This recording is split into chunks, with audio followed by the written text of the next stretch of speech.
let everybody on the panel just introduce themselves, starting with Mara. Hi, I'm Mara Winokur. I head up the digital team at Starz Media. Starz, as most of you know, is an HBO-like subscription cable channel with original content and movies, but we also have a home video team, a TV sales team, a digital team, and so we acquire other content that may not be on Starz that we really own and we can put anywhere. And I head up digital for any content that we have digital rights for. I'm Erin Cargan, and I'm a social media consultant. My Twitter handle is @SoCalSocialite, if any of you are tweeting during this event. And I'm not a consultant, as the slide says. I started working in social media back in 2004, building online communities for B2B trade shows like CES and NAB. So that was very novel back then. And then LinkedIn came out, and we were like, it's a little better. So primarily, I build corporate social strategies, help them select the right tools, show them how to execute, and then train teams and empower them to be able to speak on behalf of the brand. So. I'm Erica Brooks. I head up marketing for Vitrue. Vitrue is a social media management technology. It's a SaaS-based cloud technology that allows marketers to manage their social presences across Facebook, Twitter, YouTube, Pinterest, what have you. And we largely work with Fortune 1000 brands like NBC, American Express, Dell, Samsung, and the like, helping them roll out either global, local, or social strategies. Cool. Oh, and I'm at eBrooks, and it's EBROOKES. Don't forget the second E. Yeah, don't forget the second E. It's really. I didn't put the E on mine. Great. So one of the things about strategy on Facebook, I saw this documentary on Discovery Channel the other day, and it was about these researchers that were tagging turtles.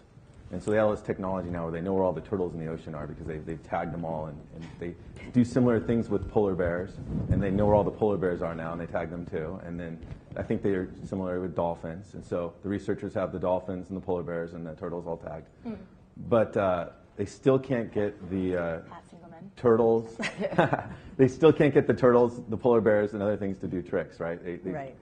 And so one of the big strategies that people are trying to figure out, now that they've got all this data, they're trying to get the people to do things and be actionable. So maybe just the first question is part of your strategy, you're trying to determine what that action is and how to get to that action. Maybe just ask the panel, as you start a strategy on Facebook, how do you figure out what your ultimate goal is with all this data, and how do you get people to be actionable? You want to start first, sure. from a brand perspective? So we use Facebook, as I was telling Tim earlier, we use Facebook primarily for marketing, and I don't mean marketing just the Starz brand, but marketing our individual shows like Spartacus, Magic City, Boss, etc. But of course, we would love to make money off it. And so I think our goals are really, how do we keep somebody interested in a show, given that we are a subscription channel? How do we get someone new interested in our show so that we can get them to get the subscription? But also, how do we keep them in our show between seasons? So Spartacus is a good example. I mean, Sopranos is a key example pre-Facebook, where you can have a year or more between seasons and you want to keep someone involved. So how do you do that? We have a digital marketing team that is purely digital marketing. So when the show airs, they'll be tweeting, they'll be on Facebook, they'll have, commentary from the key stars. But what my team does is works with them and with the channel as a whole to develop things like, for example, Facebook Spartacus social media game. So we did the first one with the first season, and we did the second one with the second season. We launch it at the time of the season, so obviously it's another place for you to go. You like the show, they're somewhere else, and we can draft off all of their marketing, but then we keep it going between when the season ends and when it comes out on home video and or digital, so we can push to that, and then for when the next season starts. So for us, the action is really just staying involved and staying aware, but of course, the game is also monetizable, and we'd like people to, buy things. And in terms of, how do we get them to do that?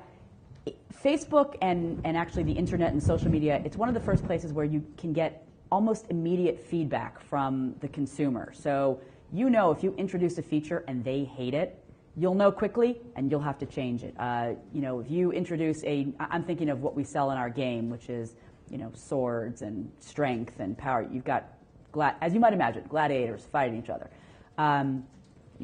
We got instant feedback that, well, the value of points for gold didn't make sense, so we had to, readjust that.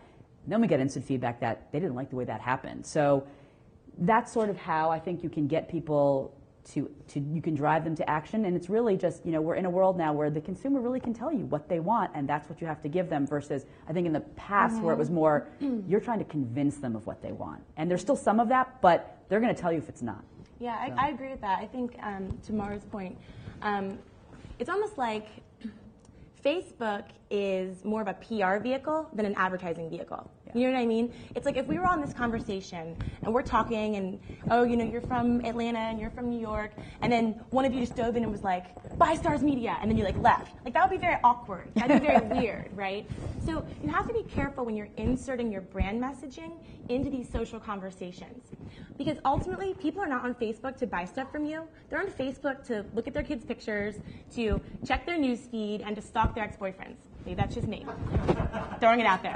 But it is important, though. And, when you're taking a peek at how you can leverage Facebook, no amount of technology is going to make bad content, crap content, good.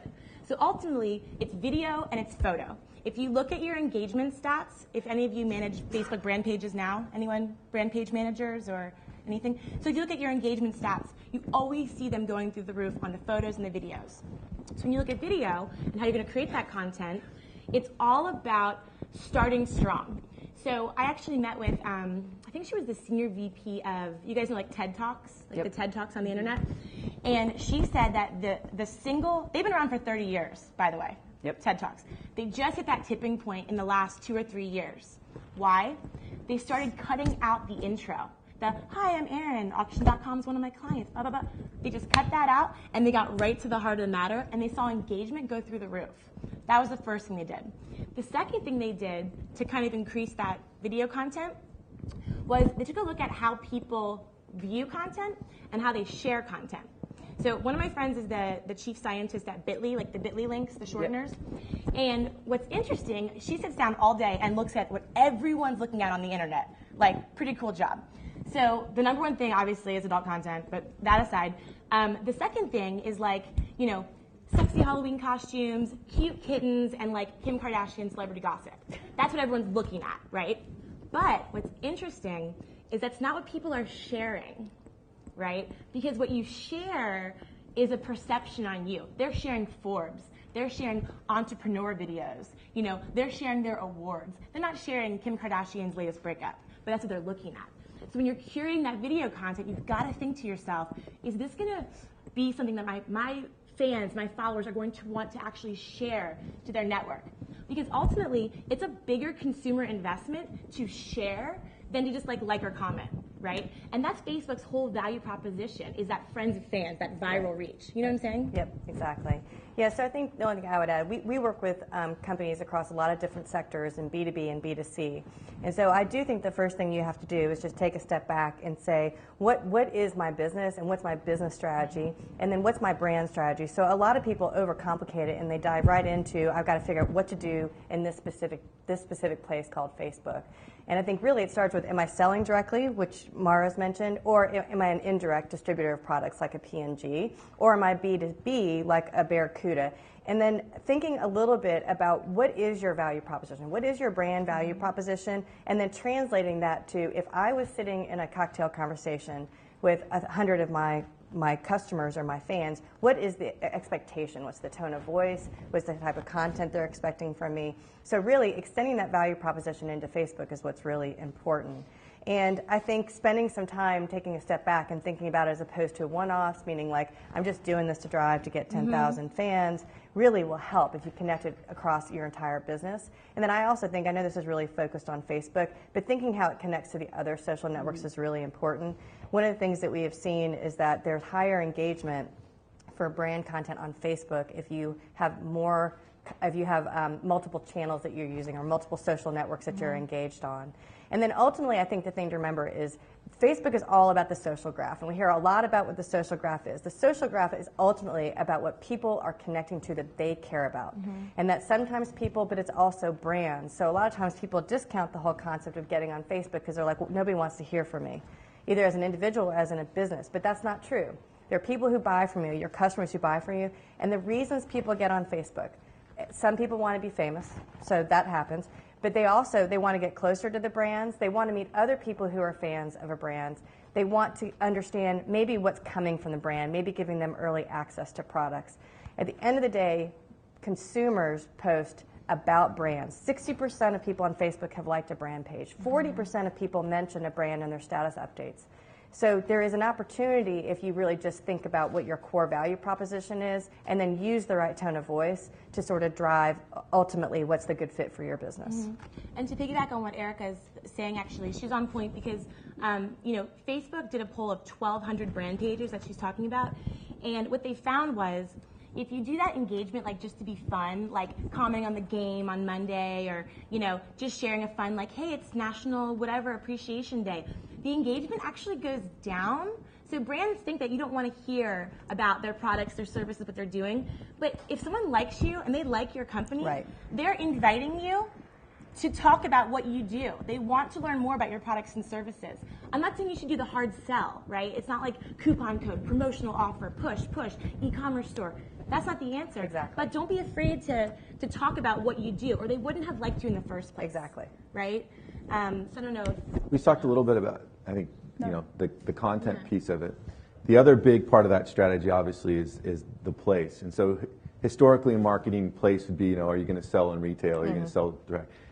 Place oftentimes in social media means where the user's engaging in social media. And recent data has come out, you probably have the latest and greatest here, but upwards of 50% of the Facebook interactions happening on mobile. Yes. So Which is a problem for Facebook. Yeah. So has that changed any of your strategy or your thinking around social media? For us, it's, the game doesn't translate, right? But in terms of, and I don't know if you see the same thing, it's really, you just want to be wherever people are. And since we're not an ad-based model where you can't sell ads on Facebook, and what we're providing is content or messaging, but not the little ads, it's other than having to be able to develop something that can work on the mobile platform, and again, that the social media game doesn't really work, but we can develop other things. It doesn't really affect us, except that it's a little more complicated. But we want to be everywhere, and mobile now. What does that mean? Is that your phone? Because is it your tablet, which is really a different screen? So we try not to divide it anymore into people say the 3 screens or the 4 screens. We go into like what size screen, right? You've got the big screen, you've got the little screen. It's got to work on as many screens as possible. And short of technology evolution, we'll do whatever we need to do. Unfortunately, there are lots of companies like I'm sure yours that are working with companies like us to take us from what would work on the internet to an iOS platform. Right?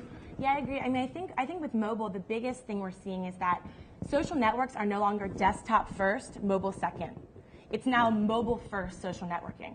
If you look at Instagram, if you look at Twitter, those are not desktop social media networks. Those are mobile social networks.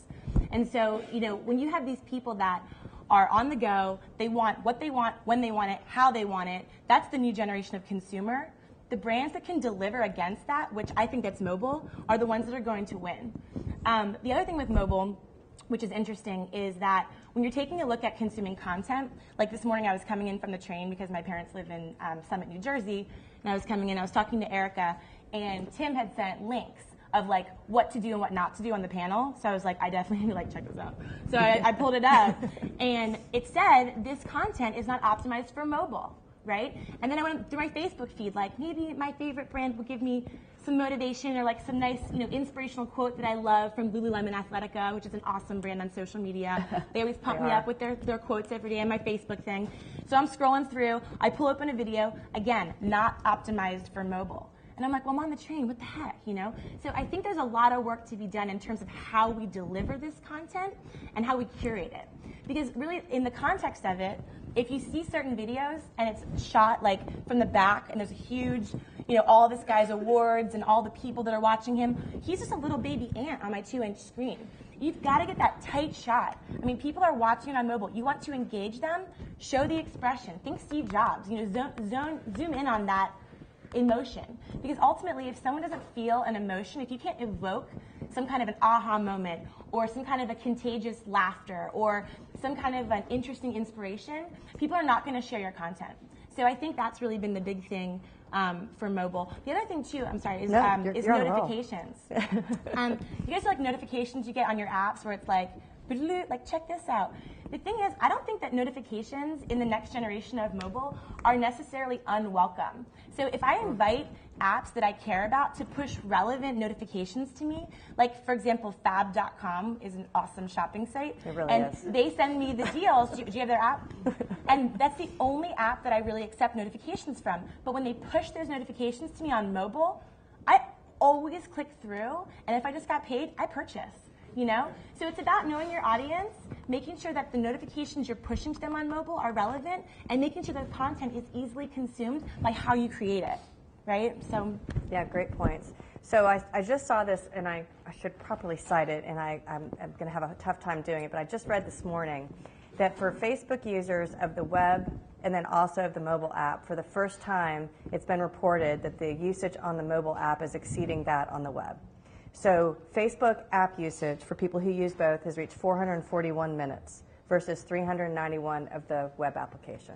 So if you've ever had a difficult time explaining to your boss why you got to put some money into video production that's formatted for mobile, then that's a good statistic to take back. You're now missing this highly engaged audience of people that accesses Facebook from both platforms who are now largely and predominantly doing it through a device, whether it's an iPhone or an iPad.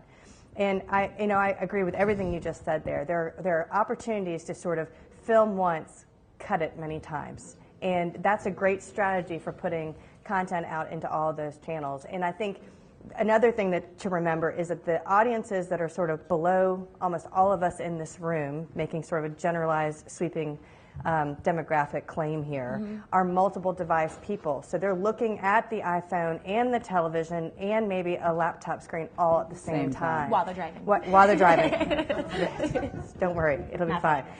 But there's this great image.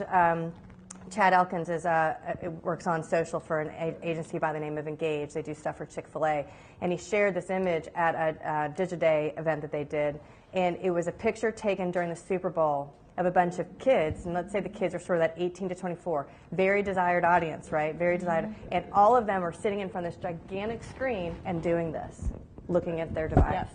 So you really got to think, too, about are you delivering something different from an experience perspective across both of those things? And I do agree that there's this part here where everybody has an opportunity to tell a story, and they have a narrative, and you have the ability to make people smile.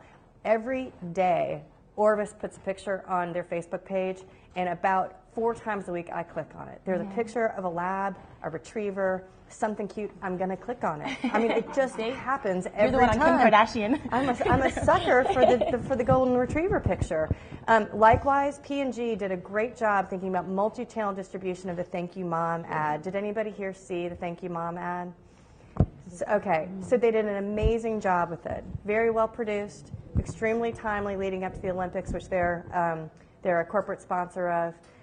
Also leading up to Mother's Day, formatted for distribution across Facebook and for sharing across Facebook, and then they also ran it during American Idol and a number of other high-profile programs. So that's a good example of someone who thought about the multi-channel distribution of traditional and non-traditional, including social, in terms of their video content. So the next part of, many times you've kind of developed a strategy, you kind of let it, maybe let it start going out there. The business wants data and statistics, and why is this important, and how's things going? And traditionally you might kind of think of, well, there's a total addressable market of X, and we can get that much of this to do this kind of thing, and therefore our model might look like this. These are some kind of conversations that you'd have in the boardroom and in the marketing team. What do you think of in terms of strategies of how to measure? What is success? How do you measure that? What are some tools that you use? And then, really, how long do you let a strategy kind of play out before you adjust it or pivot? Maybe there's some questions for the panel. I think in terms of how you measure it, it depends on, as they've mentioned, what's your goal. I mean, if your goal is to make money, then it's an ROI, right? How much did I spend and how much did I make?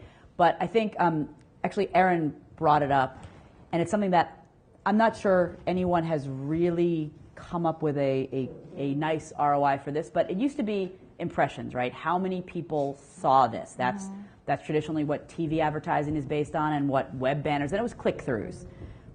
But is a like the same as an impression? I think it's worth more. And is a share the same as a like, the same as an impression? Well, that's worth more. What I don't think anyone's figured out is how much more. I mean, what does that mean? Right. But those are the things we look at, and I think what we do is, and then how much in our case, since we've got a game, it's how much are people interacting, how much are new people coming in, and how much are the people who are there interacting repeatedly. In terms of how long will let a strategy go, probably too long. I will admit it. But again, it depends, right? Because I can always make the case, well, we're not making money on this game, so we're not actually, profiting. But I've got, several million active monthly users. What I can't tell really is, are these people who are already Star subscribers? I mean, for us, there's a separation, right? And I'm sure that for a lot of other brands, there also is that separation, which I think there always has been advertising. They see your ad on TV, but does that mean they go and they buy your product? I don't know. So they play our game, they love Spartacus. Does that mean they go and buy the episode later or buy Stars? I don't know that. So you really need to, I think, for whatever it is you're doing, whether it's a media campaign, whether it's launching a game, whether it's launching a content, set what those goals are. So what is success based on that particular product, right? Is it just getting your name out there? Is it awareness? Is it revenue? Is it sharing? Whatever that is, that's how you can base it. And then in terms of how long you let the strategy go, it's a fine line, right? Yeah. You don't want to just shut it off immediately, because sometimes things, they're viral. That's the whole key of viral. They can take off, but they can take a while to take off. But you also don't want to let it go on too long, because, as I said, there's immediate feedback. Right. And if your immediate feedback for a couple weeks is nobody's Not interested, good. don't keep it out there for 6 months, because that's what people are going to associate, and they're going to turn away. And then you have to go through all the effort of bringing them back. Yeah. So I mean, Mara and Erica both said this, and it's about what's your business model. Answer that question first. A lot of social media marketers, they have it's like shiny object syndrome. Everyone's read that in that age before, right? It's like, ooh, Pinterest, ooh, LinkedIn, we got to be on Twitter. It's like, no, you don't. Right. Where are your customers? Where are your consumers? This is not like a build it and they will come thing. It's like Mara said, it's like, go where they already are. Figure that out first. Because that might just be Facebook. Or maybe it's just Twitter. It's better to just be where your clients are and not just be everywhere, right? In terms of strategy, I'll be honest, with social, you can set a great strategy, but at the end of the day, it's really about test and learn. Because as social media marketers, right, and as content creators or video distributors or all the different professions that are in this room, we really sit at an intersection of technology and data and then creativity, right? So it's like, let's be creative and engage them, but let's also look at the data and the numbers and the technology. And it's a tough place to straddle, right? Because it's very right brain, left brain. So I think that the content that's going to really work is not so much data driven, but like data influenced. So it's not about as much about impressions as it is about topics and keywords. And I think that as far as looking across how it's working for your business, it's taking a look at what departments of your company have pain points. So for example, one of my clients is a company called Auction.com. And without revealing all the trade secrets, they had a lot of challenges with their customer service. So what we built was a very simple customer service-based Twitter with real-time answers, with hours of operation, with people signing off with their name, not just from Auction.com. And we saw call volume decrease. We saw headcount decrease. We saw negative sentiment decrease on the internet. We saw people being more calm down in the war room, as they call it. So it was solving a business problem using a social network. And I think that helps even more so than just looking at, how's the ROI, right? You just got a fab notification. Oh, I did? Yeah, I want to make sure you Oh, I did. Sales did you get paid? Did you get paid? She's got to go now. She's got to buy something. Just want to make sure you knew. So in the world of paid, owned, and earned media, the owned portion of what you're doing on Facebook is your Facebook page.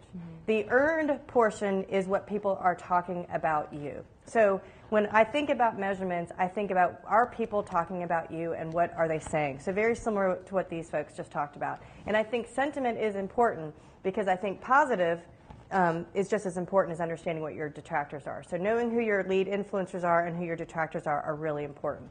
So I think about that. Are people talking about you? How many are talking about you? Mm-hmm. What are they saying about you? And do you actually know who your key influencers are? And then maybe do you know if there's any detractors? And I think you have an obligation to manage both the influencers and the detractors. And frankly, there's technology out there to do this. There's everything from free tools to paid-for tools. And I fall in the category of technology, so it's easy for me to say that. But there are things that enable you to gather those insights and understand what people are saying about you. And then I think you guys have made great points in terms of connecting it back to what your core business objectives were in the first place. Were you trying to sell something, or are you trying to brand build? Are you trying to introduce a new product and get feedback about it and hear what people want? Understanding what those connect points are inside the framework of that sort of, are they talking about you? How many are talking about you? What's the sentiment? And do you know who your key influencers are? And then there's other action you should take. Are there things that you can do to sort of reward those influencers? Are there ways for you to take negative conversations and know the right time to take them offline as opposed to keeping them online? So I think that's just a very basic framework for thinking about how to manage that earned media. And ultimately, if you get the 10,000 fans or you have 1 million fans and none of them are talking about you, then that's #fail. That's not the objective here. The objective is, did I get 10,000 people who really legitimately care about my brand, and am I getting 25% or half of them to talk about me in any given time period around a particular execution? And that's a great point. I mean, even talking about two things. Number one, the haters online, right? There's a so lot of how them. do you manage the haters? I mean, it's brand defense. The corporate term is reputation management, right? So the stat or the data for that would be, we saw a decrease in haters, negative brand keywords, insert brand here, sucks, comments on the internet month over month. That's a key ROI that the C-level is going to get if you can demonstrate that, right? And then the other thing too is talking about, if you're getting all these fans and followers, but it's based on a promotion, like you're giving something away or tweet this for a reward, and you're buying that loyalty, it's not the same quality of buyer. Right. I call them kind of like social media sluts. It's like they basically just they're there and then they're gone. Right. And so ultimately that's not really the goal. I mean, ultimately you want to build long-term relationships that are authentic, that will curate business over the long term. This is not like in and out. This is a long-term relationship. And so how long do we wait? It takes a long time to build a relationship. You don't ask someone to marry them on the first date. Right. So you use metrics as in an offensive way as opposed to a defensive way. Yes. So saying to your boss, like, "Oh yeah, we crushed it. Look, we got all these fans." That's sort of viewing metrics as a defense. So if you didn't think about social as a hammer, but thinking about tailoring social and building quality of relationships, to Erin's point, then ultimately all the other frameworks for measurement should come into place. I again don't do pure marketing, so I don't do big marketing campaigns just for brand, but I sometimes feel that people are looking, it's the shiny object, people are looking at social media or even still just internet marketing as, okay, we need to do something here, so here's our big marketing plan, and now what do we do here? Where it really should be, here's our big marketing plan. Yes. Exactly. And what do we allocate to social, and how does that fit in with everything else we're doing? Because again, it's trying to get people where they are. And some of your fans are on social media. And then depending on your brand, some of your fans are not on social media, or that's not where they go to get brand information or company information, and they're not going to. I mean, we talk about how everybody's there, and yes, it's a key demographic, but depending on your brand, it may not be. The other thing I was going to say is, when you set those metrics, whatever they are, they have to be reasonable. So it is not reasonable for a subscription channel to say, well, because I've done this on Facebook, I will see a increase in subscriptions, right? And that's something we have a huge, I mean, it'd be great, but it's a very, and I don't think it's a new problem, bless you, by the way. I don't think it's a new problem, right? It's the same thing. If I run this ad campaign, will I see a direct, but for some reason, a lot of companies are looking at Facebook, I think because Facebook is a general term, because it's more interactive, because it's more real time, and saying, oh, okay, well, a success means I increase my revenue, I increase my subscriptions, I increase my sales, and it's just not that linear. And I know that at our company, it it becomes a, well, this didn't work because we still have the same number of subscribers. Right. Okay. Right. So we're, for some reason, there's been a lot of conversation where we've been driving certain expectations around the social networks to have a greater sense of ROI than all the other forms of marketing. And I'm not really sure why it's at a higher order than all the other things. If you ran a brand campaign on traditional, you'd have to wait a period of time, and you'd be doing pre and post brand tracking. So I'm with you. I'm not really sure why we're giving it a greater sort of importance level that we have to prove it, other than it's unfamiliar and we have to divert resources, and it includes people and time. Community managers are spending 30 hours a week now managing communities, and you find that there's usually somebody who is completely overloaded with some digital work and community management. So I think it's that internal struggle around resources that's driving this. It's also the unknown, right? Exactly. So you know a solid brand or knows what they get theoretically, right? They know what they get from running a 30-second ad or running. And so when you're saying, okay, so you have this budget of $1 million that you used to spend all right here. Now you need to allocate some of that here. They want to know what they're going to get, and they want you to prove it beyond a reasonable doubt. We have this issue. My group creates content. So, some examples. We have something called How It Should Have Ended. I was just telling Aaron, it's really fun. You should go watch it. It's on YouTube. It's How Movies Should Have Ended. We have something called 30-Second Bunnies. It's reenacted by, it's movies reenacted within like a minute by bunnies. I know it sounds ridiculous. It's very, very funny. So we've created this content. Those are short. We are looking to create larger pieces of content. We have all these things in development, but frankly, we're not just going to spend $100,000. And we're looking for other brands. And there are some that are direct links. And every brand I talk to who have a social media or a online campaign are like, but they're basically saying, well, instead of building this into our overall, like, well, we'll take this much and we'll put it here, but we need a guarantee and we need this and we need that. I'm like, you would never do that with TV marketing, right? You would never do that with traditional. You would never do that. And I get it. And we're not talking about Super Bowl spends. We're talking about small investments. And to Erin's point, it's you got to try it, you got to test it. So yeah, maybe it'll fail. I mean, we're coming to them with as much evidence as possible, like, this is what we did with the bunnies. I mean, this is what we did with Hizzy. We call them the bunnies. This is what we did with Hizzy. These were like ridiculously successful if you took it from a how many people watched it, how many people interacted. But for some reason, even if we could say, okay, so this was a $250,000 spend for you to do this, and this is how many people will watch it. For some reason, the expectation is, well, I want those people to go buy my Xerox copier versus a $250,000 ad spend on any other traditional platform to reach that many people. That's huge. I mean, we've had this conversation internally where I'm like, I can reach you 80 million people and you're going to get paid and that's still not good. I don't understand that. Right. And back to the social graph. If that is mentioned, if the bunnies is mentioned in my status update and it goes to my 600 friends, let's just pretend, for argument's sake, 100 of those are not currently, let's say 500 of them are not currently a Bunnies viewers. Bunnies viewers or Bunnies a fan viewers. of Stars, and then that draws that's the whole point of the social graph. And then what do we do from there? What do we do with that data, right? Because this is like social media is like new world order marketing, and if you have an old world order business model, you're going to see that friction. It's helping businesses, but it's also breaking down the way companies have done business for hundreds of years. So when you're taking a look at, so what if my 100 friends see the bunny video, what you need to do with that data is leverage it, not just from a buying standpoint, what did we get from this, but how can we leverage this as a business insight? I'll give you 4 places what you can do with that data. Number 1, how's your email marketing strategy? Ever heard of social email? Wouldn't that be cool if Fab.com emailed Erin and said, here's the Kate Spade shoes? Like, retargeting works on the internet for a reason.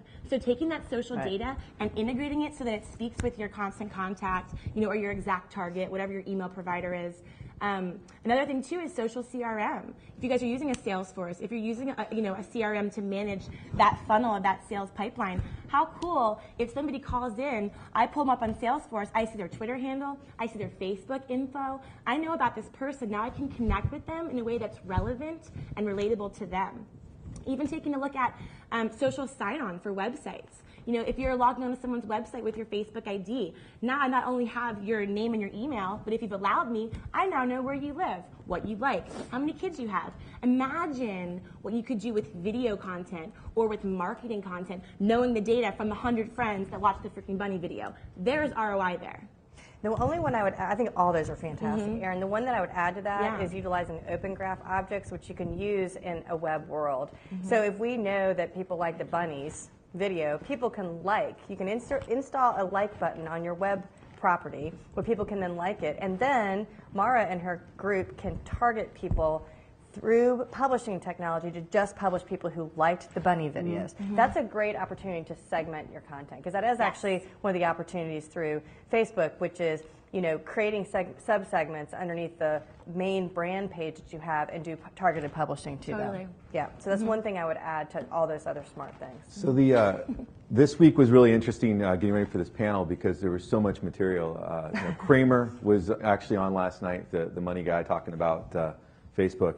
And so one of the things, if you look back just a few years ago, and the whole social media with MySpace and everything, social media had huge problems, right? With like advertisers were like, there's problems with adjacency. We would never do display ad buys on social media. We're not sure that those rates we're going to pay anything for. So while the Wall Street Journal is getting $40 CPM, social media was getting nickels and remnant and ad rates. And you look at the filings from Facebook, it paints a picture. 85% of the revenue is coming from advertisers now. And about 15% is coming from revenue from companies like Zynga and other commerce partners. So this one question, we'll kind of, for timing, we'll keep it kind of brief, but there's one thing that you think is the biggest challenge for Facebook, the thing that you have to, that should keep Facebook up at night. What is that? The fact that most of their users are now on, that more than 50% of the time are spent on mobile, and there's no ad platform on their mobile. I think that's a big issue. The other big issue is in the world of the internet. Yes, Facebook has a lot of users and people love it, but MySpace was pretty big a couple of years ago, and LinkedIn was big, and what was the other one? Keyword Tim Napoleon on AOL. Friendster. Yeah, Friendster. So read about it. Yeah. So the question is, and I think they actually have done a pretty good job of this, keeping people interested. But the problem is, as you expand, right, so they have this key target group, then you've got people like my age going on and putting pictures up, and suddenly my kids are like, I don't want mom on here. This place isn't cool anymore. So how do they manage to keep it segmented and keep it relevant, but yet expand the market? Because while that target market is great, my market is one spending the money on that target market. So how do you keep us all in there? So I think those are the two big issues. I agree with what you're saying. I think Facebook's kind of interesting because it's like almost like it's playing hard to get, right? Like one day I hate Facebook because my privacy is being violated, and you're selling all my stuff to these companies behind my back secretly and then denying it, and I don't trust you, and I don't know what Mark Zuckerberg is doing with my info. And then the next day, I see Facebook rolling out groups for schools where they're getting back to their roots, and they have the .edu address, and you can have study groups. And the donor program. Yeah, and the donor program. So the next day you're like, oh, okay, Facebook. And then the next day, I'm like, I have my client that has a $300,000 ad buy. They're ready to spend. Have you ever tried to call Facebook and place a media buy with a rep? It doesn't happen. And I'm like, that's like $300,000 good dollars. Like, no one take my call? Like, are you serious? Yeah. So it is it's a tough space. But, I mean, in terms of advertising, God, I mean, my experience with advertising is more like what Mara's talking about, which is more like social commerce, right? More than social media. And, for social commerce, if you have the right business model, for example, if you're selling houses and you have listings, or if you're an e-commerce platform and you're selling a certain finite number of SKUs, Facebook advertising can be super effective because I can see what everyone's talking about. I can serve those ads to people that have those targeted interests, and then I can then drive them to a specific landing page, aka app, within your timeline, and serve someone that exact item that they were talking about with a friend or looking at online. I mean, that's pretty granular, targeted advertising. Right. So there is a place for it. I think Facebook's biggest challenge is if you look at what happened when they acquired Instagram, Instagram lost, like, I forget the number, but it was a couple thousand accounts because the Instagram users were like, oh, hell no, Mark Zuckerberg is not getting like every aspect of my social life, So when they acquired Instagram, people kind of dropped off a little bit, which shows there is some mistrust there. So I don't know. I think that there's a karma thing going on too with Facebook, so it'll be interesting to see kind of over the next couple months and years where it goes. But Yeah, I think I agree on the mobile front. I think that's a challenge, given what we've just talked about in terms of usage and and the dependency on advertising, 80% of the revenue on advertising. And I agree also on commerce. I think commerce has been, for a lot of us who are direct to sell type of businesses, it's been confusing about what can be successful in terms of commerce. We've seen some success stories. We actually are working on one right now with a client who I can't tell you about, but they had some leftover inventory of a very popular product that you're only allowed to buy once a year from little girls. And they wanted to sell it. I don't know who that could be. Anyway, they wanted to sell, and they sold. We helped them do a specific commerce implementation for that, and it was highly successful. But I think that's a challenge, right? How do you diversify for businesses that are direct to consumer kind of businesses, mobile in terms of advertising, and then I think in general, the rate of content that's being produced and pushed through the news feed it's incredible. And I think the challenge from a marketer's point of view, which is a big part of Facebook's interface in terms of being successful, is organizations aren't set up where there's one person doing the paid side and there's one person doing the owned side of the media, the paid owner media. So how those two things come together. I mean, marketing departments are completely evolving, and so how do you work with brands and so they can drive some relevance of their content through the news feed and make sure that it's they're moving from, if you're going to move from like to love, and Facebook's going to move from helping the American Expresses of the world reach their 10 million fans or whatever the number is to really driving engagement. What are the properties that are available to them? What's the optimization of the news feed that allows them to do that? What are the ad products that can help them really continue that engagement with their core fan audience? I think it'll be interesting to see when Facebook is a public company if their attitude changes a little bit, because as a company that has talked to them, their perspective has always been, we're just a platform. It is not up to us to promote you or work with you or make sure that people can find content or make sure that people can find brands. We're just here, and we think you should be social, period. But we're here for the user, which is great, except when they now have external shareholders and the street is watching them. I think they're going to have to take a little bit of a position, and I'm not saying let go of the end user because they'll lose them all, but instead of just saying, I think they've started to with their app store, right? Mm-hmm. Originally they were like, we're not creating an app store. We're not, just put your stuff up. It's up to you. Figure it out how you get it done. Because we had talked to them on many occasions about, do you want to provide content? No, we're not providing content. No, that's up to somebody else. But part of the problem with Facebook, and not just Facebook, with every application provider is there are so many applications and there's so much content. There's a lot. What is the discovery mechanism? Right. And whether anyone's found out the answer or not, people like Apple and Google are trying. They're coming up with, maybe it's just search. Facebook has pretty much said, not our problem. So you've got to rely on Zynga. You have to be a Zynga to have that power. And it's been an issue for us, and I think it's going to I think they're going to face that a little bit as a challenge where if, you're not helping us, then why are we on here at all? If you won't take my $300,000, then inevitably I'm going to find somewhere else to spend it. Mm-hmm. So, she has the question. Absolutely. We'll open it up for Q&A. So we have right down the front there. Quick Facebook question.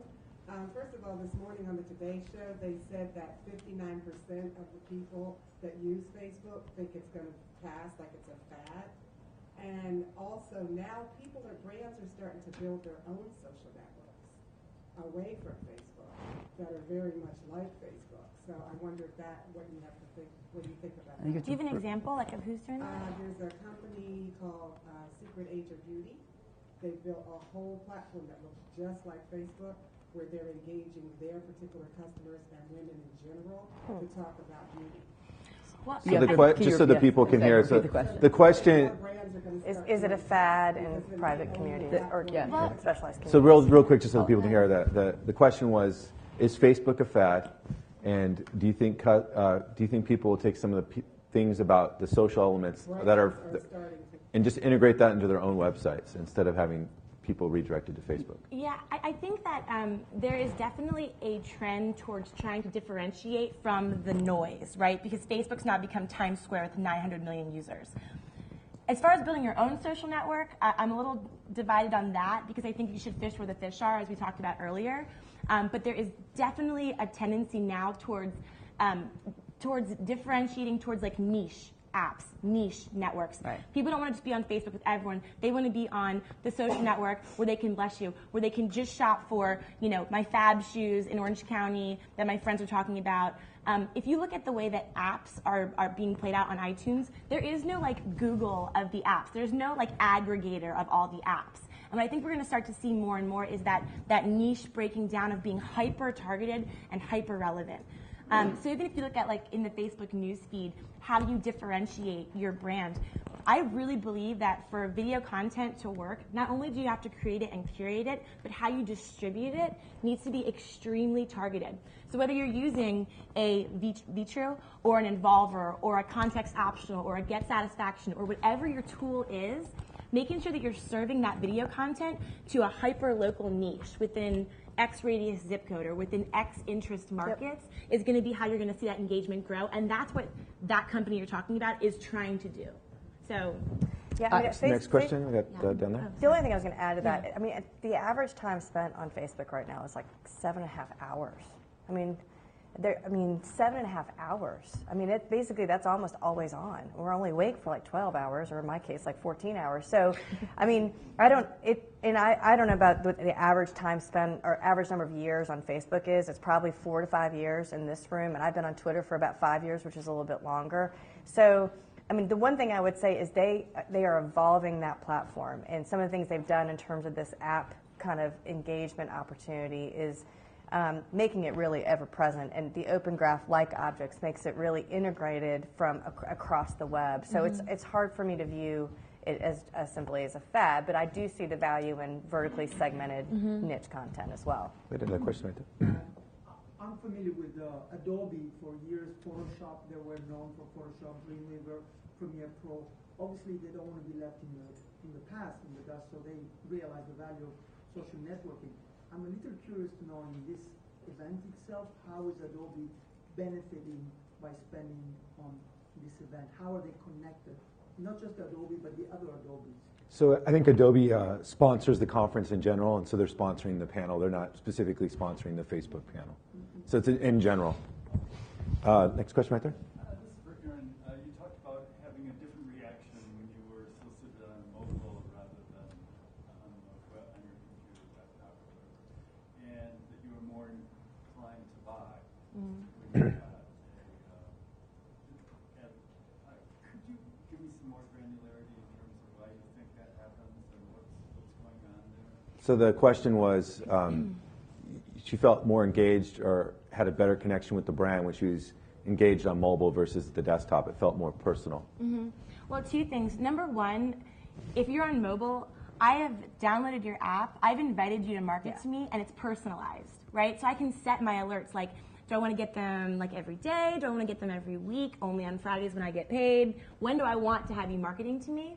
And I truly believe that social media will become fully transactional when every brand figures out how to personalize what you're serving, whether it's a product or service, to your buyer, where they are. Like delivering against where they are, when they want it, is going to be the winner in that space.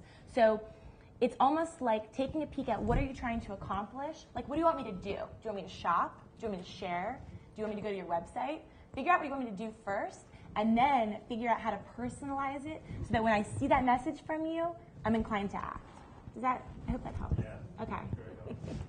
Great, we have time for maybe like 2 more questions. So if you already have your brand out there, you're on several different social medias, and then you find yourself in a position where it's almost like your social identity has become stagnant.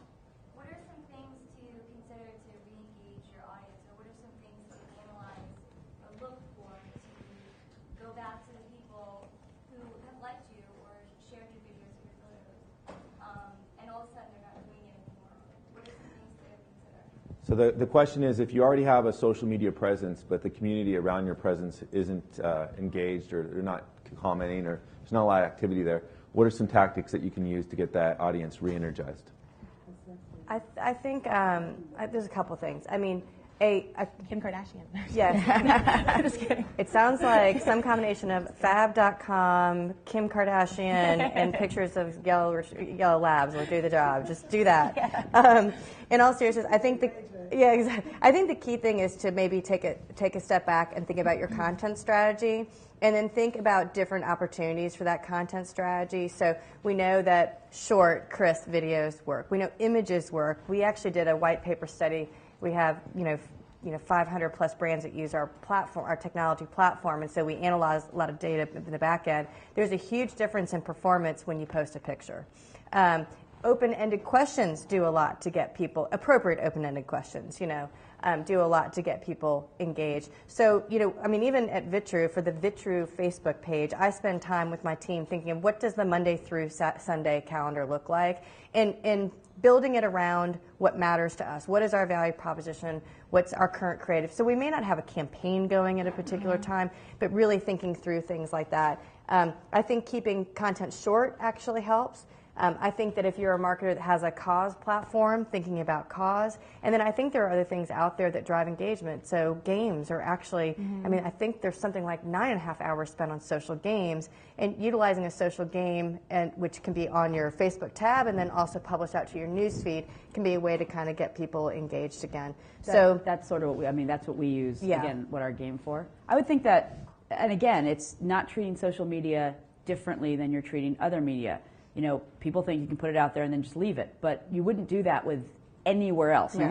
You wouldn't let your brand stagnate anywhere. So when you go to make this to make your social media play, I think you have to think, and again, I'm speaking not as a brand marketer, but I think you have to think of the long term, or shut it down. If you think you're going to evaluate it and not like it, but it's not really just let's put it up there, as you said, just because you build it, they're not going to come. Exactly. Let's put it up there and then let it go. It's when you do your campaign or your branding, what's the long-term plan? Just like it is, and you'll evolve it, but just like it is when you do it on TV or on the radio or Yes. on print or et And cetera. there's two other things I would say.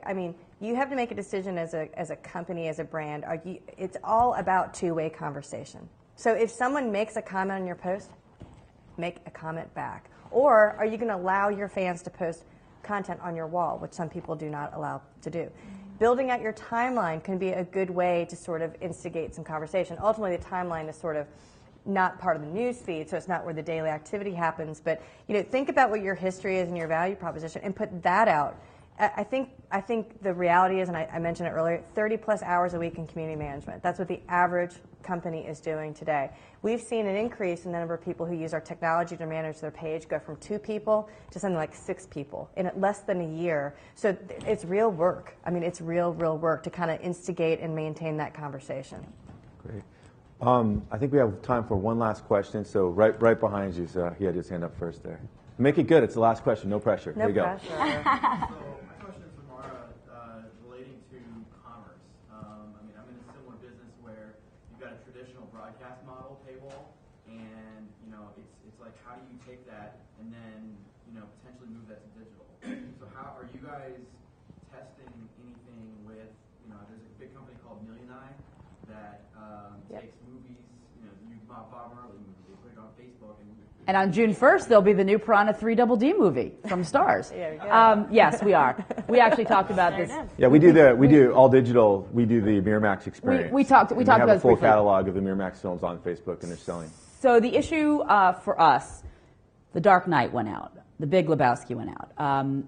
Let's take the pay TV channel aside because it's different content. Is we didn't have the content that was new enough, big enough to warrant creating an application just like Miramax to sell our stuff. It was just the numbers didn't work, and we're not a brand, right? From those movies, just like frankly, Miramax isn't really a brand. It's not like people say, "Oh, that movie, it's out on Miramax." However, we represent the Weinstein content, so King's Speech, et cetera, from the digital perspective, and we are doing a day date with theatrical on VOD. So that's been done before. Magnolia does it, IFC does it. We're one of this is the first time a major studio has done it, if you consider the Weinsteins major, which we do. And we are creating, with Millioneye, a Facebook app. So the day that it hits the theaters, you can rent it on Facebook. Now, from a commerce perspective, do we think this is going to generate a whole lot of revenue? I'd love it to, but no. It's really, it's again, one of the, my former boss actually coined this phrase, it's marketing that pays. So we really see it as marketing. It will be the first time that a day-date theatrical by a major studio is on Facebook. We're also doing it in 3D. I don't really expect lots of people to buy it in 3D. There's an application that will show you how to make your own 3D glasses. Again, don't ask me. I don't know. I don't watch 3D. And we're doing other things around it. So it'll be a social activity. It will also drive to, you know, you can download the app, but you can also buy this on your in demand, or you can buy it on iTunes, et cetera, et cetera. So it's really, again, part of the bigger marketing PR push, but there is a commerce piece associated with it. It's a good way for us to test that market, because obviously there's a lot of buzz around it. I mean, you hear every time a Miramax releases something, and my company comes to me and they're like, why aren't we doing this? I'm like, because for each movie, the amount of money I have to spend on it, it's not worth it. And for us, there's no marketing value overall. It's really on a case-by-case basis, and this is a good way for us to test it. I don't know who you work for, but for us, there's also there's a windowing issue. We happen to be able to do it on this case. Could we do it in other cases? When we release King's Speech, no. Theaters won't take it. So we're testing the waters with it. Absolutely. I think it could provide benefit, but in a year from now, we may see all of that go away because people go, yeah, you know what? It's just a marketing play, and I can spend $15,000, $20,000, $100,000 some other way. We have on the All Digital website, we have some white papers and demos that drill into that question in a little bit more detail. Or just June 1st, go to Facebook, get Piranha 3DD. Nice plug. Thank you. There we go. There's a plug. Absolutely. So thanks everyone for joining us, and thanks for the panel. Let me give them a quick round of applause. Thank you, guys.